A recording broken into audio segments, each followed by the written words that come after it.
جبکہ حضور صلی اللہ علیہ وسلم جب نماز کے لیے آپ جو ہے اہتمام فرماتے تو صف، اب صحابہ کو معلوم ہوا تھا تو اب کاندھے پکڑ کے آپ سب نے کرے، بلکہ خالی اشارت فرماتے تھے سب بنے بچے کہ بولے سووا اعتدلوا، سووا صفوفکم اعتدلوا اعتدلوا، کا مطلب یہ ہے کہ صفیں سیدھی کرو اور اس میں اعتدال پیدا کرو. یعنی اب صف میں امام یہاں ٹھہرا ہوا ہے تو ایک مصلی آیا تو اب پیچھے کی صف ہے، پہلے رائٹ پہ ٹھہرنا، ایک مصلی ٹھہرا ہوا پہلے رائٹ پہ، پھر اور مصلی آیا، پھر وہ پہلے سے ٹھہرا ہوا سینٹر میں رائٹ پہ دو آگے، اب آنے والا لیفٹ پہ ٹھہرنا، پھر آیا پھر رائٹ پہ ٹھہرنا، پھر آیا پھر لیفٹ پہ ٹھہرنا. یعنی سینٹر میں امام کے پیچھے جو مصلی ہے وہ سینٹر میں ہے. اگر 20 آدمی ہے تو ادھر جو ہے کدھر آئیں گے، ادھر 9 ادھر 9 18 یا سمجھو 18 ہے 19 ہے تو ادھر 9 ادھر 9 بیچ میں ایسا، مطلب سب کے دونوں جانب مساوی تعداد میں ٹھہرنا. اور آج کل کیا ہو رہا ہے معلوم، ایک ہی طرف لوگ ٹھہرے آ رہے ہیں، جہاں سہولت ملی ایک تو لیٹ آ رہے ہیں اور جہاں ملی سب ٹھہرے آتے ہیں. تو یہ بھی نماز کے آداب کے خلاف ہے کہ صف میں اعتدال کا مطلب یہ ہے کہ انصاف نہیں ہے. اعتدال کے معنی صف کے دونوں جانب برابر تعداد میں صف ٹھہرنا، تاکہ لوگوں کو دیکھ کے معلوم ہے کہ اسلام میں کیسا ڈسپلن ہے کہ نماز میں دیکھیے ہمارے پاس یہ ٹکٹ دیکھ کے، ہمارے پاس آئیڈینٹی دیکھ کے چھوڑتے نہیں، کیوں کہ ایک ہی صف میں کھڑے ہو گئے محمود آیات، نہ بندہ رہا نہ بندہ نواز. تو یہی تو خوبی ہے. آپ وہ خوبی کو اگر مست کر دیں گے، اس کی روح کو ختم کریں گے تو پھر دوسروں کی اور ہماری اس میں فرق کیا رہا. تو صف کی یہ خوبی ہے کہ صف میں مل مل کے ٹھہرنے سے ہمارے دل ملتے ہیں، محبت بڑھتی ہے اور اتحاد کی علامت ہے. صف کیا ہے؟ اتحاد کی علامت ہے. اور حدیث شریف میں ہے ید اللہ علی الجماعت، اللہ کا ہاتھ جماعت پر ہے، اور الجماعت کیا ہے؟ برکت ہے. جماعت میں کیا برکت ہے. تو اسی لیے ہمیشہ ہم کیا کرنا چاہیے، ہم کو صفوں میں جو ہے انتشار پیدا نہ کریں، بلکہ مل مل کے ٹھہرے اور کاندھے کو کاندھا لگائیں، نہ کہ ٹخنوں کو ٹخنے. کاندھے کو کاندھا لگانا اور بیچ میں حدیث میں رسو کے کاندھے کو کاندھا لگاؤ، مل جاؤ، مل مل کے ٹھہرو، دور دور مت ٹھہرو. تو کاندھے کو کاندھا لگانا اور جو ہے بیچ میں صفوں میں جگہ نہیں چھوڑنا، اور پہلے مرد ٹھہرنا، پھر اس کے بعد یہ چھوٹے بچے ٹھہرنا، پھر مخنث حضرات، پھر اس کے خواتین، یہ سب بند. یہ ایسا کریں گے تو اللہ تعالیٰ ہم پر رحم کرے گا اور اس کی رحمتیں اور اس کی جو ہے برکتیں ہم کو ملیں گی. اور اگر ایسا نہیں کریں گے تو پھر اللہ تعالیٰ فرمایا اگر تم صفوں کو ٹیڑھا کریں گے تو اللہ تعالیٰ تمہارے دلوں کو ٹیڑھا کر دے گا، تمہارے اندر انتشار پیدا کرے گا. تو اسی لیے ہم کو یہ جو آج کے موضوع کے لحاظ سے ہم کو چاہیے کہ مساجد میں صفوں کا اہتمام کریں اور سستی نہ کریں، اس میں سستی نہ کریں کہ جہاں جگہ ملی ٹھہر جانے سے کیا ہوتا ہے، یہ ڈسپلن کے خلاف ہے. آگے آ کے سب پوری کریں.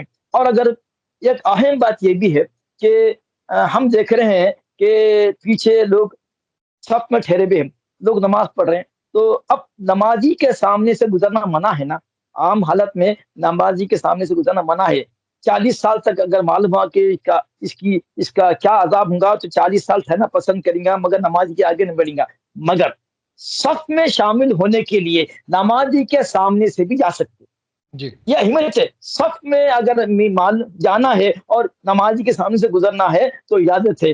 اگر نہیں اور احتیاط کرنا ہے تو کیا کرنا، ایک رومال یا ایک دستی اپنا بیچ میں رکھ لے کے آپ سامنے سے جا سکتے، مگر صف کو توڑنا نہیں. صف کا اہتمام کرنا، صفوں کا اہتمام نماز کی جو ہے تکمیل کی علامت ہے، اور اس کی بڑی برکتیں ہیں، دلوں کو جوڑتے ہیں اور آپس میں مسلمان ایک دوسرے کے جو ہے ہمدرد بنتے ہیں. جی مولانا، آپ کے بیان سے 2 سوالات میرے ذہن میں آئے ہیں. جی ایک تو آپ نے بتایا کہ سامنے صف پوری فل ہو گئی، ایک جی مصلی آئے، تنہا جی ہاں تنہا ہونے سے ان کی صف نہیں ہوتی، اسی لیے وہ سامنے کے مصلی کو پیچھے بلائیں گے، تو سامنے کی صف پھر ٹوٹ جائے گی نا؟ نہیں، ایک نہیں پوری ایسی صورت میں نہیں ٹوٹتی ہے. سے اچھا اگر ایک مصلی کو تم کو دوسری سب مکمل کرنا ہے، صف پوری ہو گئی تو ایک دوسری سب کو تکمیل کرنے کے لیے اگر لاتے ہیں تو اس میں انتشار کا وہ بات نہیں آتی جو ہم آپ سے عرض کی. اور ایسا بھی ہو سکتا ہے کہ انہوں تو تنہا آئے مگر ان کے بعد پھر اور لوگ آئیں گے. اگر نہیں آئے تو اگر یہ امید ہے، کچھ لوگ وضو کر رہے ہیں، ان کو امید ہے کہ میرے ساتھ آ کے ملیں گے، تو ان کو لانے کی ضرورت نہیں پیچھے سے، جی جی جی کیونکہ ان کو امید ہے کہ وضو کر رہے ہیں کچھ لوگ، آنے کی امید ہے اور سب بن جائیں گے تو ان کو لانے سے سامنے سے لانے کی ضرورت نہیں تھی۔ عام طور پر اور یہ ایک بات دیکھا کیا جا معلوم، رہا ہے جماعت ٹھہرنے کے بعد کافی دیر تک، یہاں تک کہ سلام پھیرنے تک بھی لوگ جاتے رہتے ہیں۔ آتے آتے جاتے، ہاں یہ کیا تو اصل میں نماز کی اہمیت نہیں ہے، جی نماز کی اہمیت وقت اور قدر نہیں ہونے کی وجہ سے ہی ہے۔ ہوں حالانکہ ایک صحابی کا طریقہ تھا، انہوں بلیک اسمتھ تھے، لوہار تھے، ایک مرتبہ جو ہے ایسا لوہار ایسا مارتے، جیسے ہی اذان کی آواز سنے، بجائے اپنے جو ہے وہ آلے کو ایسا کرنے کے پیچھے پھینک دیے اور اچھا چلے گئے کہ اللہ کی آواز آئی ہے، نماز کا ہوں وقت ہوگا، اذان آئی ہے، تو بجا ایسا لانے کے وہ لوہار کے وہ جو آلے کو ایسا پھینک دیے اور نماز کے لیے آگے بڑھ گئے۔ تو جی اذان ہونے کے ساتھ ہی مسجدوں کی طرف دوڑنا اور نماز کا اہتمام کرنا، یہ نماز کی قدری ہے۔ اور جو جماعت ثانی، جماعت ثالثہ، ہم تو یہ دیکھ رہے ہیں ہمارے امجد علی صاحب کہ محلے کے بازو، مسجد کے بازو لوگ رہتے ہیں اور پہلی صف میں نہیں آتے، پہلی جماعت میں نہیں آتے، ہونا بلکہ تاخیر سے تساہل کر کے دو چار لوگ مل کے آ کے پھر جماعت ثانی میں آتے۔ ہوں محلے کے لوگوں کے لیے جماعت ثانی ہے ہی نہیں۔ ہمارے اچھا احناف کے نزدیک محلے کے لوگ، ہاں دور کے لوگ ہیں، افطار کرنے میں یا خریدی میں اگر آپ کو جو ہے جماعت چلے گئی، خدا نہ خواستہ نہیں جانا ہوں چاہیے، چلے گئی، تو ویسے لوگوں کو جو باہر کے دور کے لوگ ہیں ان کو جماعت ثانی کی اجازت ہے۔ اور جماعت تو ایک ہی ہے، اصل جماعت ایک ہی ہے، جی ان الصلاۃ کانت علم کتاب موقوتا، نماز اوقات کے ساتھ فرض ہے اور جماعت کی فرض ہے، اور جماعت آنا کے نزدیک ایک ہی ہے۔ اب بعد میں جو جماعت بنا رہے ہیں وہ شکل ہے جماعت کی، اب ہوں ثواب دینا اللہ کے اختیار میں ہے۔ شفافی کے پاس جماعت ثانی کا جواز ہے مگر احنا کے پاس جواز نہیں ہے، خاص طور پر ایسے لوگوں کے لیے جو محلے کی مسجد میں رہتے ہیں اور مسجد کے جو پڑوس ہیں اس کے باوجود بھی جو پہلی جماعت کو چھوڑ کر اپنی جماعت بناتے ہیں، یہ درست نہیں ہے۔ جی اب یہ تکبیر اولیٰ سے جماعت میں شریک ہونے کی فضیلت کیا ہے؟ مولانا حدیث میں آیا ہے کہ ایک تکبیر تحریمہ جو مطلب اللہ اکبر امام کہے تو اس کے ساتھ ہی تکبیر تحریمہ، تو دو ان کے لیے بشارتیں ہیں، ایک تو دجال کے فتنے سے بچیں گا اور یہ نفاق سے بچیں گا۔ مطلب یہ ہے تکبیر اولیٰ اگر 40 دن اگر امام کی تکبیر کے ساتھ اگر ہم اپنی تکبیر ملا لیں گے تو دو خوشخبریاں ہیں، فتنوں دجال کے فتنوں سے بچے گا اور نفاق سے بچے گا، اور پھر اس کے لیے بشارتیں اور بھی ہے جس کی تفصیل کا یہاں موقع نہیں ہے۔ تکبیر تحریمہ 40 روز ایک ہی۔ اب رمضان کا موقع ہے، دیکھیے ہم اذان سے پہلے چلے جائیں تو ہوں امام کے ساتھ اگر جو ہے تکبیر تحریمہ کا اہتمام کریں تو کئی فضائل، کئی اس کی برکتیں آپ کو جو ہے مل سکتی۔ یہ اگر اہمیت سمجھ پائیں لوگ تو صفیں جی باندھنے میں جی جی آسانی ہو جائے گی۔ جی جی جی جی اب میں یہ جاننا چاہوں گا کہ یہ جو جی کاندھے سے کاندھا ملا کر لوگ نہیں ٹھہر رہے ہیں، جی جی تقریباً میں دیکھا ہوں، میں ویڈیوز بھی اس میں شامل کروں گا انشاءاللہ، ایک بالشت کی جگہ ہے دو مسلیوں کے نہیں درمیان۔ نہیں نہیں تو نقل ایسے وہی، میں کیا یہ نماز ان کی ہوگی یا نقص ہوگا یا ہوگی ہی نہیں؟ نہیں کیا مکمل نماز نہیں کی؟ دیکھیے نماز تو امجد علی صاحب سب پڑھتے ہیں، جی مگر سن لیجیے بشارت سورہ مومنین کی پہلی آیت، قد افلح المومنون الذین هم فی صلاتهم خاشعون، کامیاب ہوئے، کامیاب ہے وہ لوگ جو، وہ مومنین کامیاب ہے، قد افلح المومنون، وہ مومنین کامیاب ہے، الذین هم فی صلاتهم خاشعون، جو اپنی نماز میں خشوع و خضوع اختیار کرتے ہیں۔ جی تو صف میں، صف کے کاندھے سے کاندھا لگانا اور جسم کو بار بار حرکت نہیں دینا، یہ بھی خشوع میں آتا۔ ہوں، پہلے صحابہ جب نماز شروع فرض ہوئی تو آسمان کی طرف جو ہے دیکھتے تھے، باتیں بھی کرتے تھے، کل دعوت ہے آ جانا، کل پرسوں کہاں تھے نہیں دکھے، ایسا باتیں کرتے تھے۔ تو اچھا ہو رہا یہ تھا، مکے میں شروع نماز یہ فرض ہوئی تھی تو ہوں شرائط پورے مکمل نہیں اترے تھے، تو نماز میں گفتگو بھی ہوتی تھی، نماز میں ادھر ادھر دیکھتے بھی تھے۔ اچھا جب اللہ تعالیٰ نے یہ دیکھا کہ ہمارے بندے ہمارا ذکر کم کر رہے ہیں اور دنیا کی باتیں زیادہ کر رہے ہیں، تو ایک آیت اتری سورہ بقرہ کی، حافظوا علی الصلوات والصلاۃ الوسطی وقوموا للہ قانتین، نمازوں کی حفاظت کرو، بالخصوص عصر کی حفاظت کرو۔ عصر کی حفاظت چونکہ عصر بازاروں کا کھیلنے کودنے کا وقت ہے، شاپنگ کا وقت ہے، اسی لیے اس نماز کی تاکید آئی ہے۔ ویسے مفسرین کہتے ہیں صلاۃ الوسطیٰ سے مراد یا تو فجر کی نماز ہے یا تو عصر کی نماز ہے، مگر ایک بڑی جماعت کا یہ خیال ہے کہ وہ نماز وسطیٰ عصر کی نماز ہے۔ پھر فرماتے ہیں وقوموا للہ قانتین، اور اللہ کے سامنے ادب سے ٹھہرو، ادھر ادھر دیکھنا اب منع ہے۔ گفتگو کرنا اب منع ہے، اوپر دیکھنا منع ہے، حرکت کرنا منع ہے، ایک رکن ہمارا ہے کھڑے ہوئے، اگر ایسا کرے پھر دو کرے پھر ایسا کرے، ختم، نماز ختم آتی. اس کو بولتے عمل کثیر. ایک ہی رکن میں 3 وقت کرنے سے اس کو بولتے عمل کثیر، اور عمل کثیر سے نماز فاتح باتی. تو ہمارے امجد جی صاحب نماز تو پڑھتے بہت ہیں مگر قبول بہت کم کی ہوتی. کیوں؟ جی اگر سب کی نماز قبول ہوتی تو پھر یہ سورہ مومنین کی 18واں پارہ جو شروع ہو رہا یہ آیت کیوں آتی تھی؟ قد افلح المؤمنون الذین هم فی صلاتہم خاشعون. کامیاب وہی لوگ ہیں جو نمازوں میں خشوع و خضوع برتتے ہیں. اور ہم آج دیکھ رہے ہیں کہ نوجوان کیا سمجھ رہے ہیں؟ ٹوپی پہننا، ادب سے ٹھہرنا اور خاموش ٹھہرنا، اس کو سمجھ رہے ہیں کلاسیکل لوگ سمجھ رہے ہیں. ماڈرن لوگ بولتے کیا مطلب ٹوپی نہیں پہننا اور ایسا جو ہے نا اللہ کا ساتھ ٹھہرنا، ایسا ہی چھوڑنا، اس کو سمجھ رہے ہیں جدید نماز اور ماڈرن سمجھ رہے ہیں. جبکہ نماز میں جھک کے اور نماز میں ادب سے ٹھہرنا. اور آپ کو معلوم ہے احناف کے نزدیک قیام جب کرتے نا تو 3 انگل کا فاصلہ، بس 3 انگل کا فاصلہ. اور ہم آج دیکھ رہے ہیں، دیکھیے آپ اگر کسی پولیس کمشنر یا وزیر اعظم کے سامنے یا کوئی منسٹر کے سامنے گئے، اچھا ٹھہرتے پیرا پھیلا کیا ٹھہرتے؟ اچھا ٹھہرتے نا آپ. تو یہ تو اللہ تعالیٰ رب العالمین ہے. تو یہاں ٹھہرنے کا قوم اللہ خانیتی میں تو ادب بتا دیا گیا ہے. ادب کا مطلب کیا ہے؟ ادب کا مطلب ایسا ہے، ایسا ادب ہے.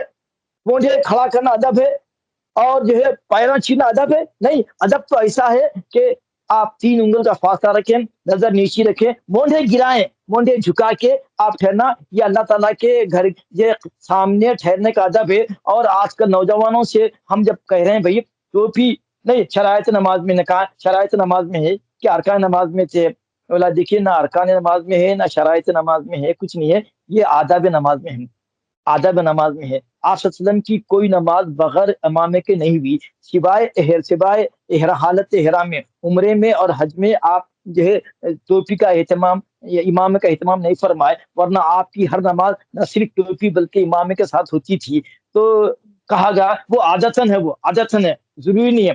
ٹھیک ہے مگر دیکھیے ایک جو ہے پریسیڈنٹ کے سیکیورٹی کو دیکھیے اور ہوٹل کے ایک گارڈ کو دیکھیے اور کسی جو ہے ڈیفنس ڈپارٹمنٹ کے باڈی گارڈ کو دیکھیے، کیا پہنتا ہے، جنرل کیا پہنتا، لیفٹیننٹ جنرل پینٹ سب پہنتا. اور سکھوں کے پاس تو مستقل ان کے پاس پگڑی ہے، چاہے وہ جوان ہو کہ بوڑھا ہو، ڈاکٹر ہو کہ انجینئر ہو، سکھ حضرات تو ہمیشہ پگڑی بنتی ہے. تو مسلمان کی پہچان کیا ہے؟ مسلمان کی پہچان ٹوپی ہے، داڑھی ہے. مگر وہ ٹوپی پہنے شرما رہے ہیں اور بول رہے ہیں کہ نماز میں ٹوپی بنا شرائط نماز میں نہیں ہے. تو ہم ان سے ادباً بولے یہ آداب نماز میں ہے، یہ آداب نماز میں ہے کہ آداب نماز میں ہے. نماز تو ہو جاتی مگر کراہتن ہوتی. کیا ہوتی؟ کراہتن ہوتی. مولانا کئی مرتبہ یہ علماء لکھے ہیں کہ اگر فرض کیجیے میں چل رہا ہوں بازار میں، نماز کا وقت ہوگا اور ٹوپی نہیں ہے، محض یہ خیال سے ٹوپی نہیں ہے لہذا نماز نہیں پڑھیں گے، تو بولے مجبوراً، اگر مجبوراً ٹوپی نہیں ہے اس سے نماز کو تعلق نہیں ہے، نماز برہنہ سر پڑھ سکتے ہیں. جی محض ٹوپی کے بہانے نماز چھوڑ دینا مناسب نہیں ہے. طریقہ تو یہ ہے کہ ٹوپی پہن کے ادب سے پڑھنا، اور اس کے بعد اگر ٹوپی کبھی نہیں ہے اتفاق سے تو نماز ہو جاتی ہے مگر کراہتن ہوتی ہے. ہم مدراس میں تھے، ہمارے امجد جلی صاحب، تو ایک صاحب میرے بازو داخلی تھی ان کی، تو ہم لیونگ ایگزامپل اس بات دیتے تھے، ایگزامپل ہم لیونگ اس بات دیتے کہ تاکہ سمجھ میں آئے. میرے ساتھ ہوا کہ ایک صاحب اپنا کیرلا کے تھے، اپنا تائبند بن لیے اور بنین پہ آگے، بنین اچھا بنین پہ آ کے نماز پڑھی میرے ساتھ، ٹوپی بھی نہیں. تو ابھی یہ کیا ہے ایسا ایسا، تو نماز نہیں ہوتی کیا؟ ان کا سوال نماز نہیں ہوتی کیا بنین سے؟ بولا ایک کام کرو، مرد کے لیے سطر ناف سے لے کے نیچے گھٹنے کور نہ، ایک کام کرو یہ بنین بھی نکال دو، آپ ایک تہمند بن لو، اوپر ناف نہیں دکھنا نیچے گھٹنا دیکھنا، یہ بھی نماز باتی. مگر میں پھر یہ بھی کہتا ہوں اگر آپ دعوت میں گئے، کسی آفس میں گئے تو یہی ٹبل بن کے جانا، ناف اوپر اور گھٹنا نیچے. ایسی تم آفس میں بھی آنا، دعوت میں بھی جانا. ہاں کیسی بات کر رہے ہیں جب تم لوگوں کے سامنے جانے سے شرما رہے ہیں، پھر اللہ کے سامنے کیسا آتے تم؟ سورہ آراف میں ہے خذوا زینتکم عند کل مسجد، یا مسجد سے مراد نماز ہے. جب بھی تم نماز کو جاؤ تو زیب و زینت اختیار کر کے جاؤ، ڈھنگ کے کپڑے پہن کے جاؤ. حضرت مولانا انور اللہ فاروقی رحمۃ اللہ علیہ بانی جامع نظامیہ ہر نماز کو ایسا جاتے تھے کہ کوئی جو ہے منسٹر سے ملنے جا رہا ہے، کوئی بادشاہ سے ملنے جا رہا ہے، کوئی دعوت میں جا رہا ہے، نماز سے پہلے اذان سے پہلے جو وضو کرتے، پھر جو ہے مسواک کے ساتھ داڑھی سیدھی کرتے، پھر امامہ سیدھا کرتے، پھر شیرما سیدھا. ایسا معلوم ہوتا ہے دیکھنے والوں کئی دعوت میں جا رہے ہیں.